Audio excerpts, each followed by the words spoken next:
What we are asking for from the government is full disclosure. Because we know what we're seeing, and there are too many of us. We're not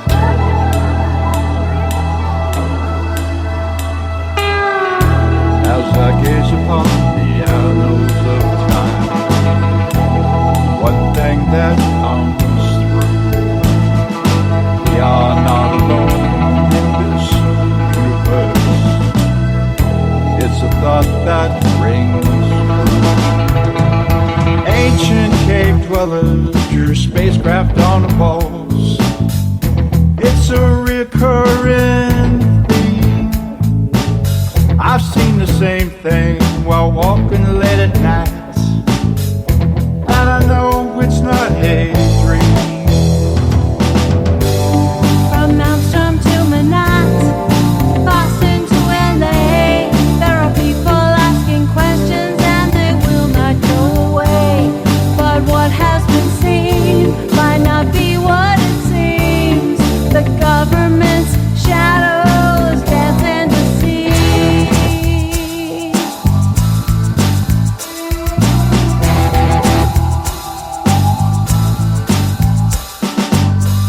If you tell the truth, they will ridicule everything you say and do. It's all part of a deception. It's a puppet master's tool. And I've seen those craft shut down up to silos from 10 miles away.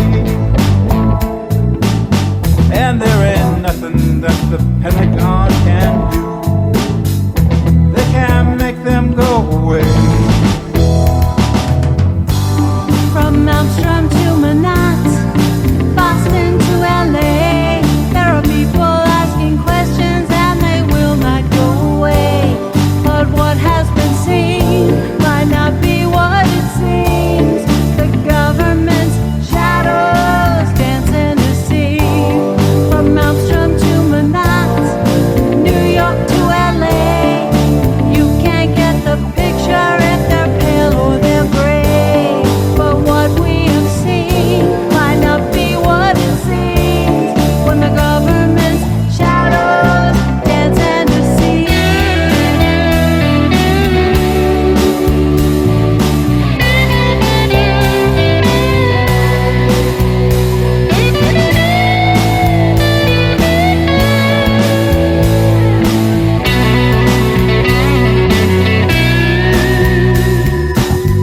There are competing agendas to determine mankind's fate. Their influence here for millions of years, all part of a cosmic state.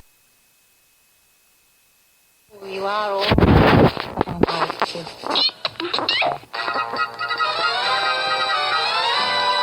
Everybody's voting for the friendly voice of radio, the people's choice. Music, weather, sports, and news, it's radio. The people choose. Everybody's swinging to the swinging voice of radio, the people's choice. Big fry, small fry, dawn to dawn, it's radio that turns them on. If you would like to hear Night Dreams Talk Radio on your local radio station, let them know. Tell them to check out www.nightdreamstalkradio.com, and thank you. You can advertise your business on Night Dreams Talk Radio, and you will be heard worldwide. Why not contact us at nightdreamstalkradio@gmail.com. You're listening to my friend Gary Anderson on Night Dreams Talk Radio, the best in paranormal radio. John, I'm not the best, I'm not the worst, but I can guarantee you I am on the radio. Anyway, I'm going to call Susan Sheppard right now. We'll get her on the line. We're going to talk about ghosts and some other stuff. So let's see if we can get her on the line.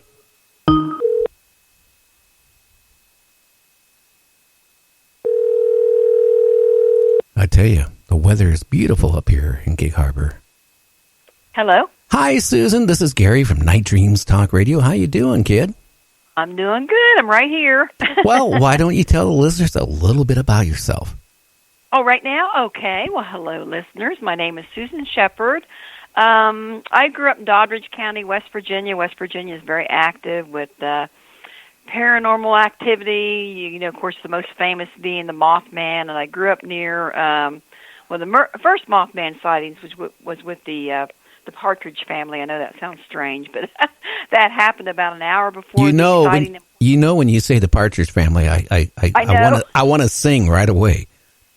I think I love you. And there were lots of kids too in that family. I mean, but I grew up near that, and I knew the children. That they had the experience, and then of course I got older, and I'd always been interested in ghosts and the paranormal. I was very small at the time, and so it's just been a lifelong path of looking into all things mysterious and unexplained. I have the Haunted Parkersburg Ghost Tours. And so I do a lot of work with ghosts and spirits as well, and I've worked as a medium most of my life, so I'm just pretty hands-on with all of this. Well, don't you do like a ghost tour also? We do, yes. Well, tell the listeners about that. Well, we're listed as one of the top ghost tours in the nation, even though we only have about 30,000 people in Parkersburg. We're right up there with Salem and Gettysburg and New Orleans and Savannah. There's little Parkersburg in the top 10. We've been doing that for the last 23 years. We investigate, ghost tales, and some of those ghost tales we would have to call them folklore, which means that something happened, but it's been added on to over time, which I would kind of, I would consider the Mothman has become that in many ways. We have a Banshee story, the Banshee of Martown. We have ghost stories, and we also have areas of ongoing hauntings. We start out at the Blennerhassett Hotel in downtown Parkersburg, which has been voted the sixth most haunted hotel in North America. Oh, wow. So it's very active with ghosts and spirits. What happens in that hotel? Oh my goodness, all kinds of things. It was first built in 1889 and was opened up by a man by the name of Mr. William N. Chancellor, who had been the mayor of Parkersburg. He made a whole lot of money in the oil and gas business. This area of West Virginia, it's all oil and gas. It's not coal. So, and then it stayed open until the 1970s, and it was closed down. Mr. Chancellor died in 1909. Then they reopened the doors at the Blennerhassett Hotel back in 1986, and people there began to see a ghost they call the Smoking Gentleman.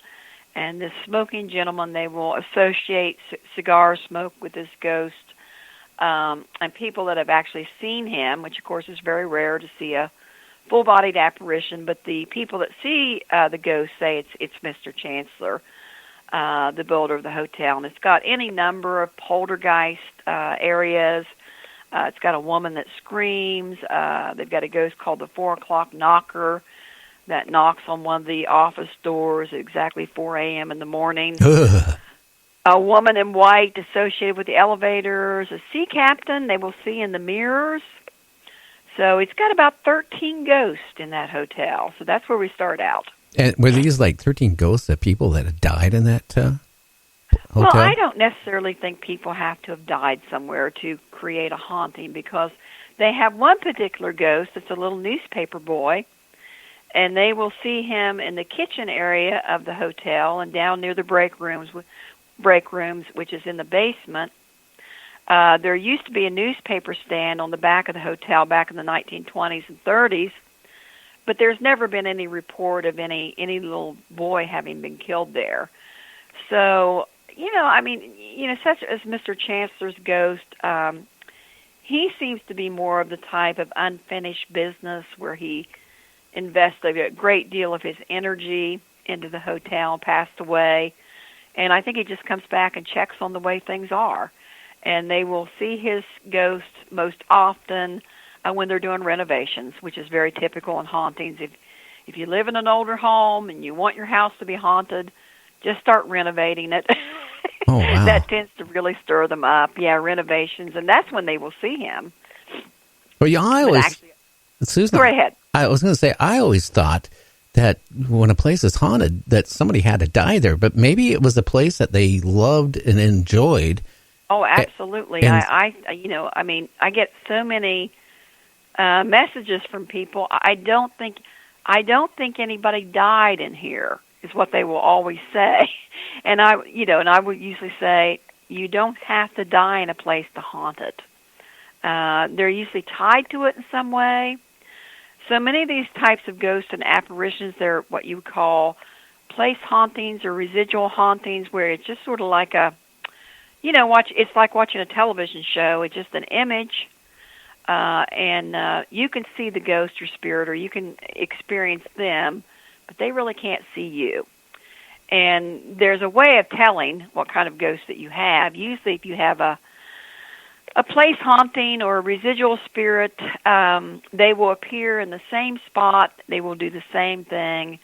They will maybe appear the same time of day or night.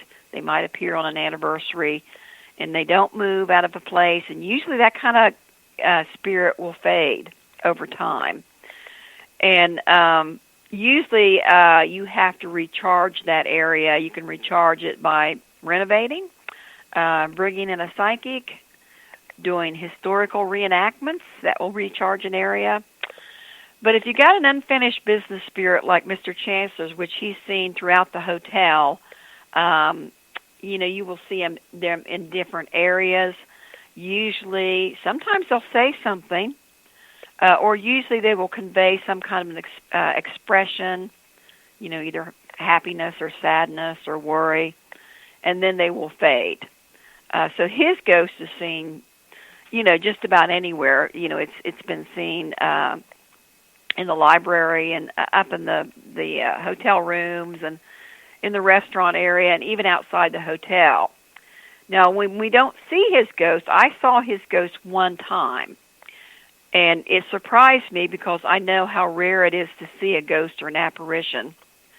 But I was staying on the third floor. I was having my wooden floors redone, so I was spending the night at the hotel, but this was during the afternoon. It was about 3 o'clock in the afternoon, and I was lying on the bed watching television.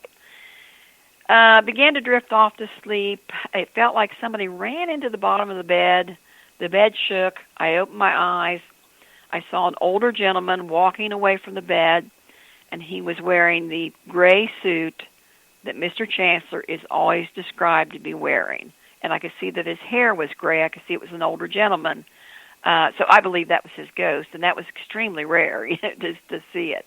But he's seen throughout the hotel. So, and then they also have poltergeist, and that's something entirely different. Usually when you have a major haunting, it pulls in all kinds of other paranormal, types of things. I mean, I don't know, maybe Bigfoot will show up there one of these days, or there may be a UFO sighting, who knows. But I'm kidding. But, it seems like when areas become like a portal or very active, it pulls in other kinds of things.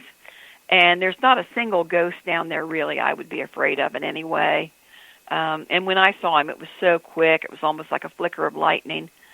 So, but he has spoken to some of the guests, though, in there when he appeared in their rooms, though. That would be scary, though. I have to admit, even if you believe in ghosts or you don't believe in ghosts, if you had something appear and then started talking to you, how do you handle that? He's only said one thing, and this is when they were renovating the hotel, and they've got his oil portrait in the library. So they had taken the oil portrait down. I don't know where it was. They probably put it in the office somewhere, and I happened to be down there.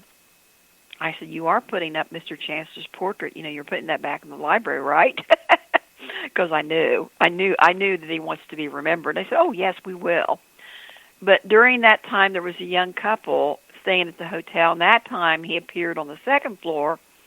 He appeared right in front of them, and he said to them, "I was here first," and he disappeared. How long did they? I've had where he's spoken to anyone. How long did they stay there after he said, "I was here first"? I think one of the kids. I think one of their parents actually worked at the hotel. I can remember when they called me. So they were down. I mean, once you honestly,